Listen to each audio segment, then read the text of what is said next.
Freedom of intellectual expression has become a prominent topic in the modern era. It's a topic which is examined within religious discourse and tackled by jurists under the heading of books of misguidance or كتب الضلال. My focus will only be on the views presented within the Islamic world. So I will not go and speak about apostasy or about Sabbul Nabi. No, just about the views presented within the Islamic world. So an examination of the jurisprudential literature with its different schools will lead us to the following three observations. The first observation pertains to the concept of misguidance and how to define it.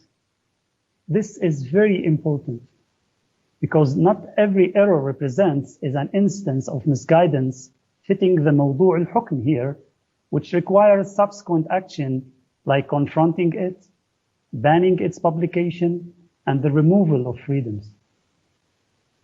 This is what the jurists themselves say here. Not every ijtihadi error is such that it is necessary to prevent it from being spread. So the concept of misguidance is extremely ambiguous, but was frequently utilized as a means of character assassination. Apart from a few agreed examples, the concept lacked a clear and precise meaning by which to settle various disputed cases. So were books of blasphemy and books of other religions the only examples of books of misguidance? Or do books of certain Islamic sects also constitute misguidance? What about works that oppose a particular truth? If so, which truth is relevant? Is it all truths within a religion or a specific doctrine? Some jurists even considered books that are true as books of misguidance, given that they often led people to misguidance, such as the works written by mystics. What is further unclear is how to differentiate between one's right to ijtihad and creativity in religious thought and the concept of misguidance and innovation. All this means is that the subject matter of this ruling, namely موضوع الحكم in this topic, appears to be unclear. In my opinion, one of the reasons for the lack of consistency in the application of the subject matter and the emergence of subjective criteria is due to imprecise definitions for this concept, the concept of misguidance. This gives the political or religious authorities the opportunity to aggressively suppress those who oppose them, which then leads to suppressing freedom, stagnating creativity, and partially closing the door of ijtihad. In fact, this is one of the reasons why ijtihad in theology or historical matters related to theology can be actively prevented. Since issues of theology are usually considered landmarks of religious and sectarian identity, any attempt to critique these features poses a real threat to identity for the ruling authorities, politically, socially, and religiously. It is here that notions of misguidance and innovation are weaponized to confront intellectual and cultural minorities. Here we can also make a quick comparison between the topic of what exactly is the criteria of Islam and disbelief and the criteria of misguidance and guidance, or even the criteria of tashayyu' and tasannun. The criteria of Islam and disbelief was subject to rigorous investigation in Islamic jurisprudence, especially in two places: the Kitab al-Tahara, Book of Purity, and Kitab al-Hudud, Book of Prescribed Punishments, particularly in the topic of apostasy. The jurists presented numerous arguments for their views.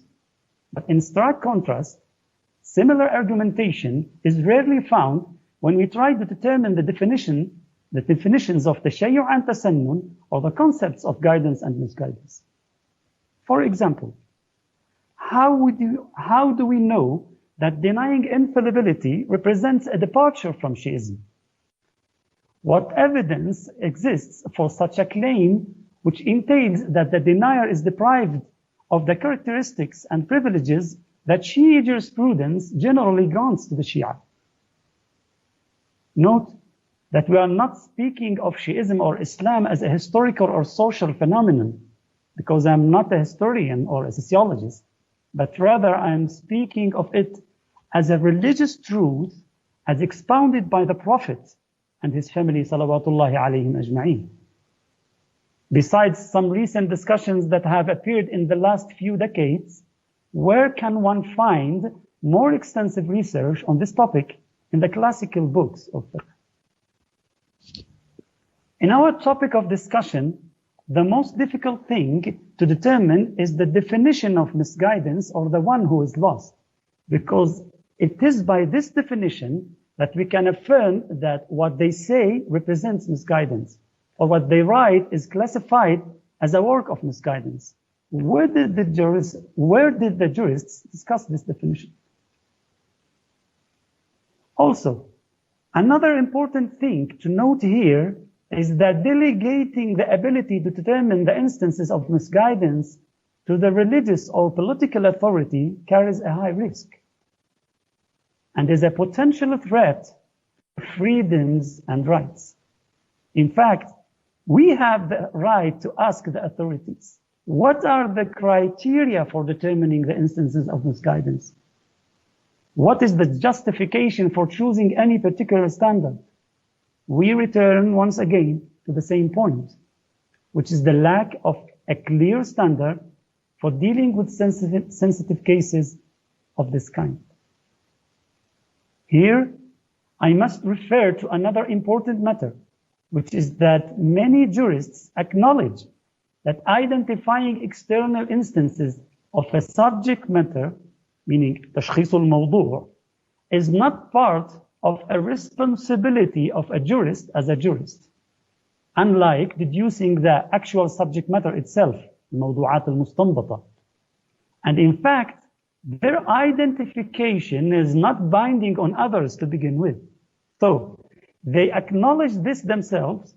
They continue to practice the process of identifying instances within their ijtihad, which results in the issuing of a fatwa that contains an element over which a jurist had no authority.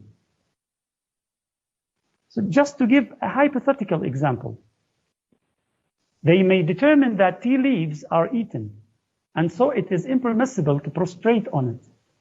However, when there is no textual evidence from the Quran or Sunnah regarding tea leaves, a jurist should simply say that a person has to prostrate on something that is not eaten, rather than identify whether tea leaves can be prostrated on or not. Really, there are many real examples for this throughout the books of fiqh. In my opinion, the same error has occurred in our discussion. You will find that the jurists have taken their general conceptions of guidance or misguidance and applied them to certain ideas in according with their own personal opinions, despite the religious texts not identifying these ideas as misguidance. I mean here, as being instances of mawdu' al-hukm in these cases. Further, there is generally nothing in the Quran and Sunnah which says those who hold some of these ideas are to be deprived of their freedom of expression. When the religious texts indicate for you that the Ahlul Bayt possessed wilayah takwiniyah, or that the companions were absolutely just, this does not mean that one who denies any of these two ideas should be deprived of the freedom and the right to present their own ijtihad. Why? Because they do not believe these texts indicate these ideas.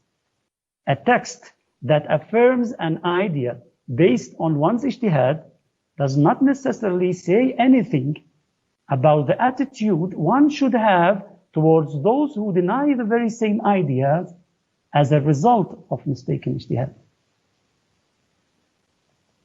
The second observation This observation pertains to the Quran and how it has been used in this discussion. It is clear that the Quran does not speak directly about this issue of kutub al-dalal. Rather, it refers to generic concepts, such as the prohibition of misguiding people or the prohibition of aiding others in sin.